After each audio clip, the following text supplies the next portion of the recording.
Hi, we are Bill and Kate Hafer with the Hafer Group of Southern Classic Realtors, and this is our virtual listing presentation, basically. So we're going to be telling you a little bit about us and exactly what we do from start to finish when we market your home for you. We're going to cover a lot of items, but we just want you to know everything in great detail. Right, Bill? We want to be extremely thorough. Yeah, absolutely. All right, so we are a married couple, so that means that you get double the work, 2 for 1 with us. We live together and we're always talking real estate from sun up to sundown. I come from a private investigating background, so that's great for you because what that means is I know how to dig and dig and dig and find the exact kind of buyer for your home. I've been an IT executive in a past life, and what that ultimately means is that I've got a great attention to detail, as that's really what's required in dealing with technology and servicing business accordingly. Likewise, I've done a lot of negotiations in my career, both with vendors and with clients, to make sure that I get top dollar and top input from my vendors and whatever's needed to get the job done. I'm talking multi-million dollar deals here. In terms of work that's been done in my past career. My role within the group is to primarily work on contracts. I work on the technology side of the websites that we put together, of various other pieces. Of course, I think I mentioned this maybe already, the contracts. But really all the paperwork and making sure, again, that attention to detail is there. And then I also make sure that I'm not the one who's out on the road most of the time in terms of dealing with supporting your needs when maybe you're not available. So for instance, if you're at work during the day and can't get to your home to let a vendor in or let an inspector in, I'm there to help make that happen. This is especially important if you are an out-of-town seller and you've already moved on to your next transition in terms of what you're doing in your career or in your life.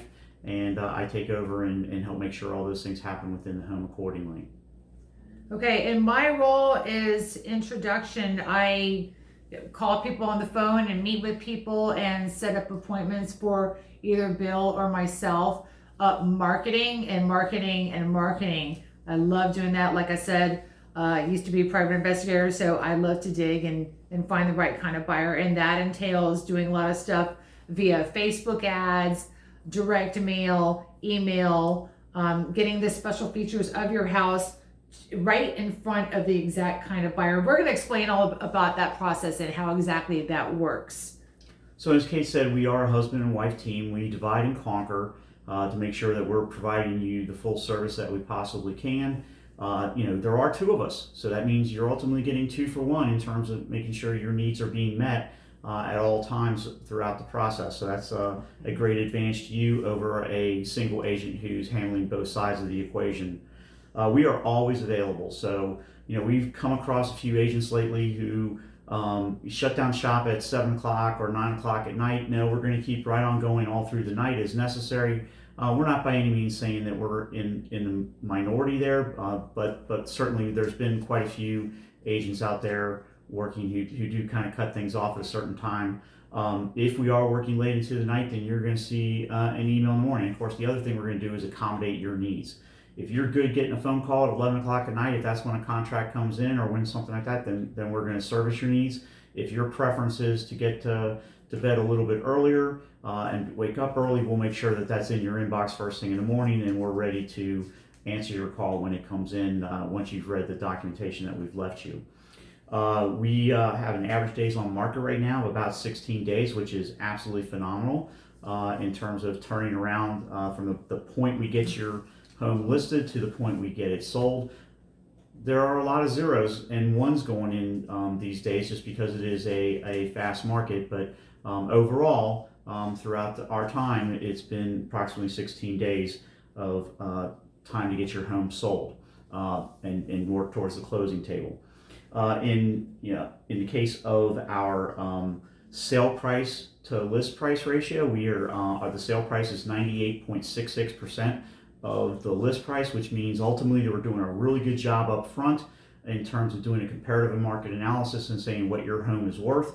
And then it all comes down to is just how many buyers are coming to the table knocking on your door for that price.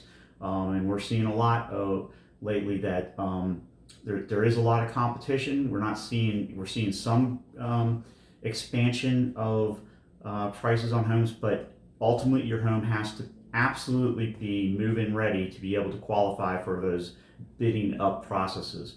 And be in the right price range as well, of course. And Bill, he's really, really spot on with pricing homes. So much so that we're talking about, getting him be a certified appraiser on top of this, so that it's just extra insurance, so that exactly that the home is being priced correctly. It's my analytical time being in technology that analysis is what I'm used to doing, and looking at data very carefully and making sure that it's telling me what I need it to tell me, and that's been very helpful in transitioning to a real estate career. As Kay said, we work together. Should we agree that it makes sense for us to work together with you, then we're going to make sure that the price of your home is set correctly,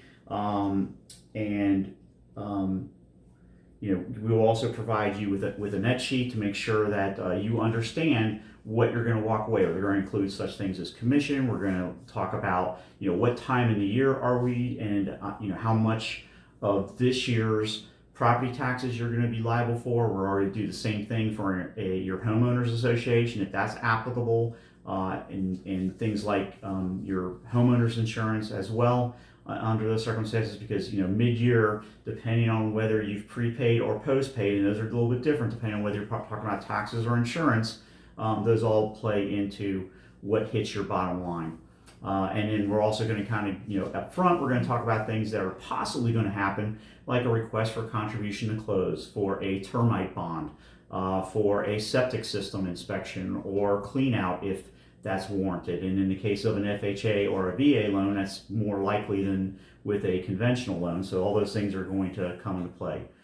With all that said, we want to make sure that you understand that there's one thing we're not going to do. We're not going to do what's referred to as the 3 Ps. And all that ultimately means is put a sign in the yard, put your listing in the multiple listing service, and then pray that all the other agents are going to find you a buyer. But note, that's not how we list homes. As Kate said and alluded earlier, and she's going to talk more about it, we are very aggressive in our marketing in terms of how we go about doing things. And remember, a home has to sell 3 different times, okay? The first time is the agreement on price, second is the inspection process, and third is the appraisal process, which we will cover as well. All right, so this is what we do, right? As soon as we all agree to work together, we find out, from you how exactly you want us to communicate, whether it's phone call, text messaging, email, all of the above, okay? Because everybody has their preferred way, and as Bill was talking about earlier, what your shut-off time is at night. If you don't have a shut-off time, that's great, because offers, when offers come in, we get offers coming in like at all hours of the night sometimes, depending on who the agent is. And if you want to know about it right away in the middle of the night, then there we go. We figured that out. So we are straight shooters. Tell it like it is. We're not going to sugarcoat anything, because you deserve the most honest answers, the most honest service, level of service, and customer satisfaction. We come prepared with our signpost for your yard as soon as we agree that we can work together, and also with the little directionals that says home for sale with the arrow, so your home is easily, being able to be easily found. And as soon as we sign on to work for you, we immediately start out with our Coming Soon campaign. So, all right, this goes out to, first of all, every Southern Classic agent and Southern Classic Realtors all over Georgia.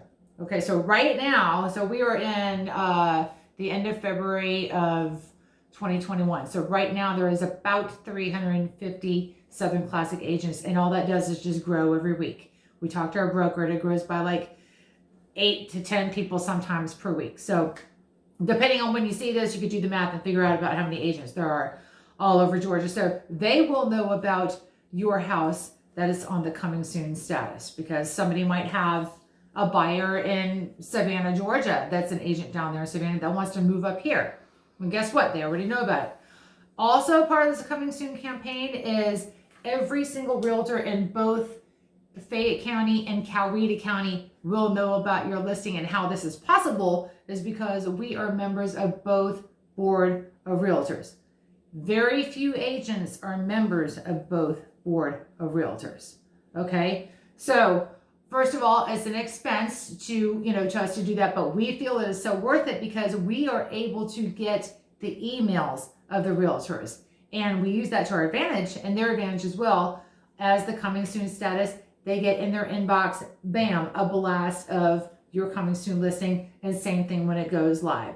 Not just on the MLS, they're going to get the emails as well. So that is a huge plus, we feel, and that's frankly, one of the reasons why we are members of both boards. So as Kate said, we do invest our own money, and what we want to do is we want to maximize exposure to your home every which way we can, whether it's through social media, whether it's through email campaigns, whether it's through papers where appropriate. We invest in building websites, just as to state a few, and I'm going to go through more details on that. But the whole purpose is to get your home out in as many eyes as possible so that we get you top dollar as fast as we can and get your home sold aggressively. We do use a professional photographer, and one of the most important things about that I like to share with everyone is that the photographer we use takes multiple exposures of the same room in your home, obviously from different angles as well, but the same exact picture is taken multiple times so that the exposures can be brought together and put together the perfect lighting for each and every room. And the effects of this are just amazing. They're going to do things like put fires in your fireplaces. They're going to, if it just happens to be a gloomy day, they're going to make sure that the sky is blue. So they're going to put your home in the best light because these guys are just top notch in the way they do things. Now, real quick, Bill, when you were talking about investing our own money into marketing, we will gladly prove that to you because we have the receipts of how we market. Instead of just talking the talk, we will prove it to you that we are actually investing our own money into marketing for your home. Okay. Absolutely. And as soon as the pictures are available, usually the next day, we're going to get those out in front of you, and we're going to work together with you to decide on what are the best angles, what puts your home in the best light. If there are any touch-ups that need to be done, then we'll send the photographers back out again to do some additional photoshopping where appropriate. Everything's going to be perfect and to your satisfaction before we actually get it posted into our additional campaigns, our new listing campaign, as well as what we put into our website and everything else. We do work very hard to put the most professional copy in place on your home. You're going to get a chance to review the wording and make sure that we haven't missed a nuance or a room or something that you think is important. Also about the neighborhood, that we want to make sure that we're hitting all the high points of your neighborhood. We want to find every selling point we can find in your home. In the case of having Master on the Main, we're going to use that to our advantage to target market to families with older children, because ultimately what that means as you get to that point of being Master on the Main, you want a little bit more separation from the children. They want a little more separation from you because they're a little more mature. If you've got a younger family, you're probably going to want all the bedrooms together, and that allows you to get up in the middle of the night and take care of them if they get sick and whatnot. So again, that's all going to be incorporated into how we market your home, depending on what type of home that you have and what its features, functionality are. I mentioned earlier, and I'm going to say a little more. We do create a website, and it's going to be labeled and have a unique URL for what your needs are and how we present your home. It's going to have your address in it so that we are marketing directly for your home. Unlike some other realtors who put that on their Facebook page, and that's kind of the extent of it, we go much further than that. We use that website to do those email communications to our peers, as Kate talked about earlier, but we're also going to get that information out via Facebook marketing. We're going to do targeted campaigns again, hitting up the right people who are looking for a home just like yours, and we're going to blast out your website that was developed by us to those people. That website includes, lots of pictures, lots of information about the home, the write-up that we did. It's not only in the MLS, but it's also going to be in this website. It includes a small video where Kate does an introduction in front of your home and invites any potential buyer into your home. It also includes a little bit of music as we're going through the gallery of pictures. And then finally, Kate will wrap up and do a further invitation to the buyer to come visit the home. And there's our incentives there for us to take both sides of the transaction, again, to benefit you and to benefit us and provide you the best value that we possibly can. We do yet another email blast when we're at that point, and we're no longer in the coming soon status. We're in a new listing status. Again, we're going to blast that out as many times as we have to get the attention that we want to bring potential buyers to your home. Then we go on and make sure that we use our local realtor only websites that are and social media campaigns where we again post all the information about your home, those websites and URLs, etc., so that we are getting the information out again to the broadest number of people in the broadest number of ways to help bring that buyer to your door and make sure that all happens successfully.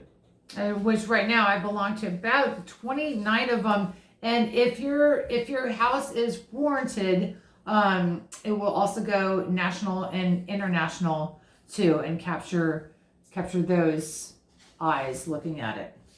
Absolutely. So I've also partnered with several agents in different states from East Coast to West Coast because so Bill looked at like what's called domestic migration patterns. So there's a lot of people from California, like a specific zip code, that are moving here to Georgia.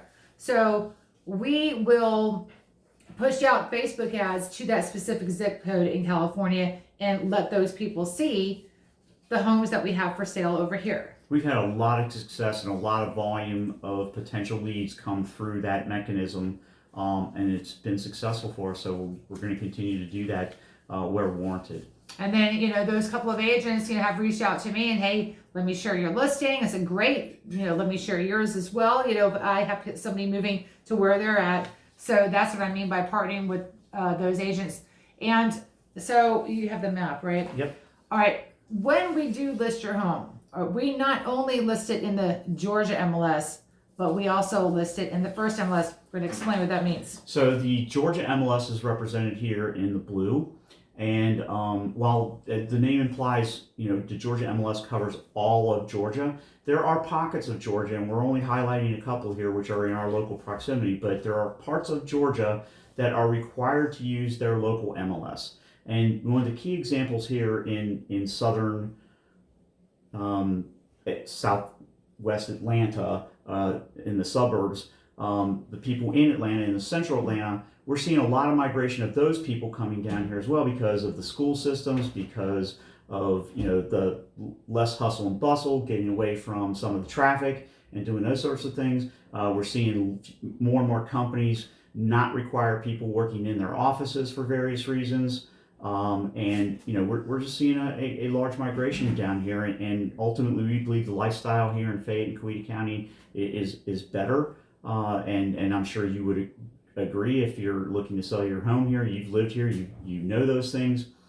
So we want to make sure we get in front of those realtors aggressively as well. So all those up here in yellow who are working in the general Atlanta area, they're in what's called the first MLS, or first multiple listing service. And they have to participate there. The reality is they're not going to be looking in the Georgia MLS for properties. They're going to be looking in the first MLS. So it's important for us to get your listing in front of them as well. And we pay extra to do that.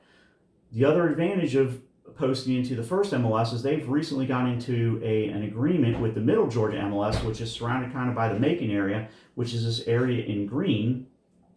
And what that ultimately means is we're hitting up all three of these areas with your listings to make sure that we're, again, maximizing exposure to, anyone and everyone who may have an interest in your home. So the first MLS, by the way, is 24 counties over here, and the Middle Georgia MLS is 21 counties. So yes, all these agents that are part of these counties, live in these counties, will see your listing directly in front of them. So we also have an enormous list of investors all around the country that purchase homes in Fayette and Cowee counties, and if interested, we will market your home to these investors, gaining even more exposure for your home. And we deploy targeted ads for your home. So again, here's the PI background. So I find the most opportune buyers for your home, and I capture their email, their phone number, their mailing address, and they will get Facebook ads about your house. They will get emails about your house, direct mails about your house, and these will be people that are actually looking and that can qualify and that can afford your home, right? Absolutely. So that gets sent out to them. We hold agent open houses. If your house hasn't gone under contract already, yes, we will hold agent open houses. That happens like one Wednesday a month, depending on what region of the county you're at. Or it's also called brokers open. But the purpose of that is to invite other agents in, entice them with snacks or lunch and gift cards, stuff like that, wine, whatever, and entice them to come in. They look at it and give us their feedback, like edit the house also. Say if the house, isn't moving right away or doesn't have a lot of activity right away, we'll find out why from them, because they're going to give us their honest answer about it. But it's also so that they can actually just come in with their own eyes and like actually be in the house instead of just seeing it, on the MLS picture. They're going to evaluate their buyers in terms of whether there would be an interest in the particular home, and they're also going to spread the word to their peers within their agencies as well. And if warranted, if your house hasn't sold yet, then we will also host a public open house, only if you say it's okay, of course. And with the public open house, we have a sign-in sheet for people. So it's not just like, oh, come on, and what's that saying? Come on and take a look, yeah. No, come on. Oh, come on. Okay, so it's not like that yet.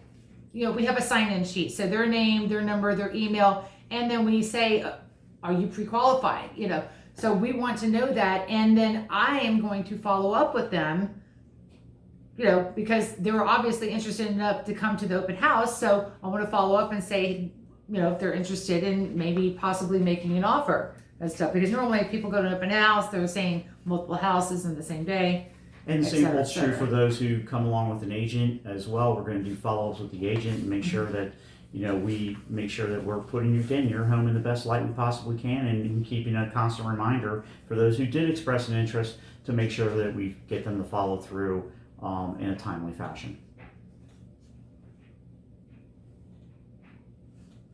So as we do showings for your home, we're going to speak to the agents both before and after those meetings. We're going to give them the highlights of the home ahead of time. We're going to check for that pre-qualification of the client that they're bringing into the home, because we don't want to let anybody in who isn't properly qualified to buy your home. That's just a waste of everyone's time. But we're also going to follow up after, because we expect our peers to provide that feedback on what their clients thought and what they thought about the home. Again, we want to give you constant feedback in terms of what's being said about your home, so that we can make some tweaks and make some improvements as necessary, and or just find in some cases there's just not a perfect match for what the individual's looking for. But it doesn't take too many of those visits to narrow things down and find the right buyer for your home. When the offers do come into your home, I think we mentioned this a little bit earlier, but we're going to highlight a little deeper here. We want to know what kind of communications and when communications are best for you. Maybe you don't want to communicate during working hours. Maybe you have a shut off at night, or you prefer to only communicate certain days of the week, or there's daycare issues or anything like that get into the way of our communications with you. We're going to check on those things ahead of time and make sure we know what's right for you and follow up accordingly. As I just alluded to, Kate follows up with every single agent. If they don't follow through on the things that they should after a showing, and we hound them. We hound them hard. So when offers start coming in, we're gonna also, as in the case of like multiple offers, right? I'm sure, I mean, we just had this happen, we put up a house last week and 9 offers 9. within just a few hours, and the seller said, all right, that he was just overwhelmed that we're gonna have to shut it down, which is, so that's what it is. We're gonna ask you, what cutoff time you want if multiple offers start coming in, so that you can be presented with all the offers. So like what we did was, okay, we sent out a note on the system that all agents can see, all offers have to be in by 5 o'clock tomorrow, no more showings after that. So that's what I'm talking about with that. Once you do accept an offer, then certainly we're going to talk about the contract and all the things that you want to do. We're going to determine whether you want to have backup offers in place or not, and we'll follow that step. Typically, what we're going to suggest though is that backup offers, in the case of a hot property, backup offers are going to be there whether or not we officially make backup offers or not. The agents will still be following up with us during the due diligence process for the offer selected, just to know what the status is, and they'll be drooling to get back into the home and get their potential buyer into the home as well. And with everything, we offer advice and suggestions to you during this whole process, negotiating with the price, with the inspection, with the appraisal. But in the end, you are the ultimate decision maker. We don't make the decisions for you. You make the decisions, and we just make it happen.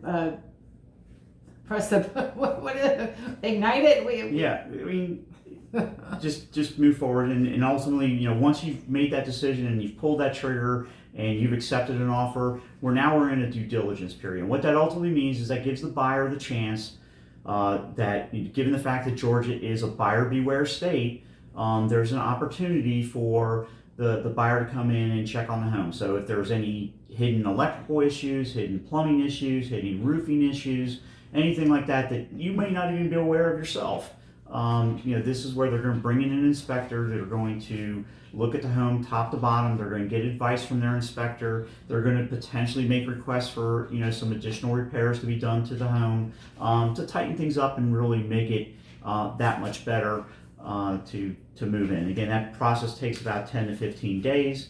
And again, if necessary, I will be available during that time period to help facilitate getting that inspector in if you can't do it, and then there may be follow-up estimates to be done by either you or potentially by the buyer to just firmly get their arms around just the value of your property and making sure that it's going to be satisfactory for them during that period. And in some cases, before even a house is listed, we do recommend, like I said, in some cases, to get a pre-inspection done yourself, so that you are aware, because the buyer's going to get it anyway, so that you are aware of, if anything needs to be done or not. And if it does, then you can possibly fix it yourself if you're handy, rather than hiring the expensive contractor that the buyer is going to demand of you, if it comes to that. Yeah, absolutely. Right? The other thing I'm going to add to that process is, in the case of something like a roofer, for example, if you need a new roof, then by all means, potentially bringing the roofer ahead of time and get a new roof done and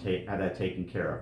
However, don't come in and attempt to solve every little roofing problem because you want to avoid them later. The reality is there may still be something that comes back to the roof, and then you're ultimately going to pay for that roofing vendor to come out twice. So, before you take any actions, talk through it, and the answers are going to be different depending on what kind of repair we're talking about, and we'll give you that guidance as we walk through that process. But I just actually literally had that conversation with one of our friendly roofers just today, where he doesn't like having come out twice and charge you another fee to do yet some final repairs because you got ahead of the game trying to prevent a challenge with the roof.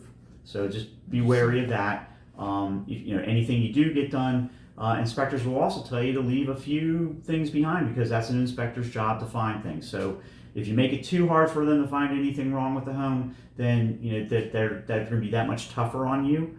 So you don't want that to happen. So leave some little things. Give an example.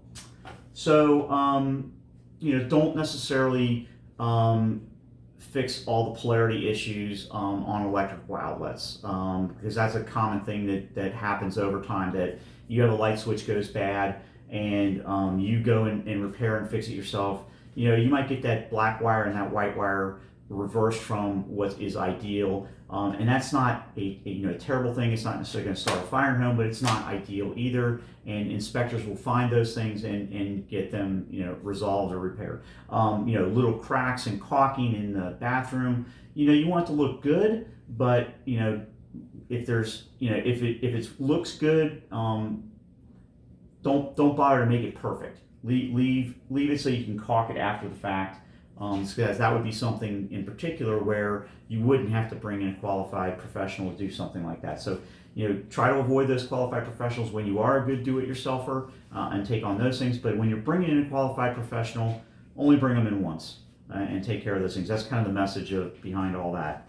The other thing that's going to happen in this first period is the buyer is going to have to supply earnest money. They're going to supply that earnest money to either the closing attorney, or they're going to supply it to the broker for the buyer. Both are qualified to hold the money as an independent third party until either the contract terminates or until we get to the closing table and get that resolved. The key thing about that is we're going to talk to you and make sure that that earnest money is high enough to properly incent you to take that offer. So we're talking roughly between 3 and 5% on average of the purchase price to put that money down and prove that that buyer is absolutely serious about buying your homes, because you don't want to take it off the market for somebody who's going to just kind of be playing games, right?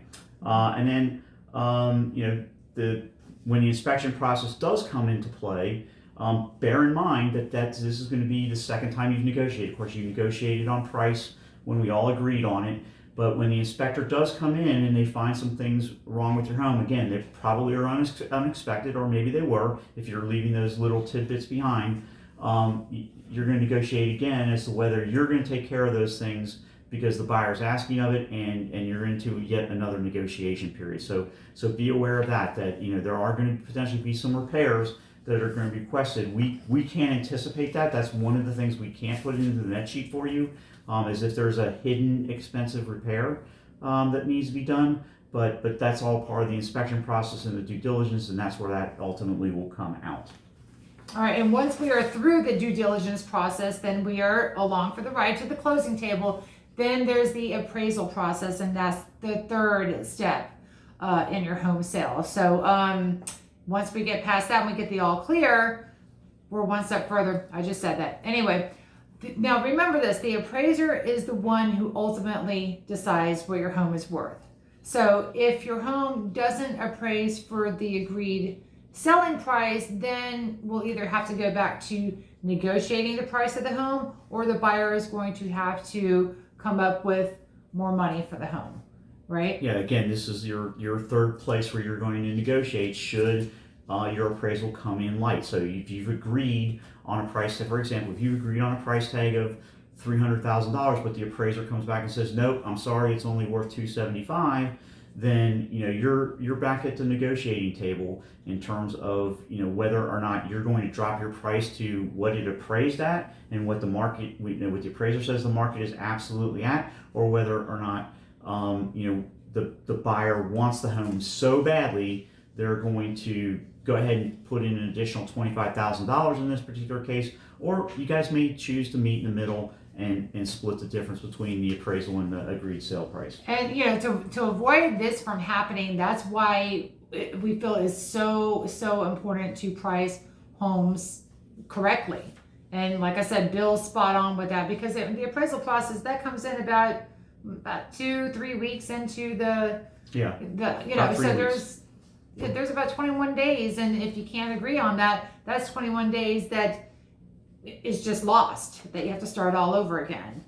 And you know that you don't want that to You happen. really don't want to get yourself into that financial contingency, because that's time that your home is not on the market. The one good thing, should that worst case scenario occur, is it doesn't add to your days on market. So when we go back on market, we pick up the number of days it was on market. I mean, we literally had a home last year that we sold it 4 times, and the total days on market was 6 days. Yep. So once a contract is bound, it typically takes about 30 to 35 days. I mean, in some cases it might take longer. Those are just, exceptional cases, but typically it's about 30 to 35 days from start to the closing table. And, like I said before, remember, you are the ultimate decision maker in every step, from pictures, from negotiations, from everything that we do. You are the decision maker. We don't ever execute. That's the word I was thinking. We don't ever execute a decision without your approval for it. Why it took this long for me to come up with this word, I don't know. So if you have any questions about anything at all, 678-628-5283. Let me know. info@hayforgroup.com also, if you prefer email. That's fine too. We would love to hear from you and help you get your home sold. Thanks so All right. much for your time. Bye.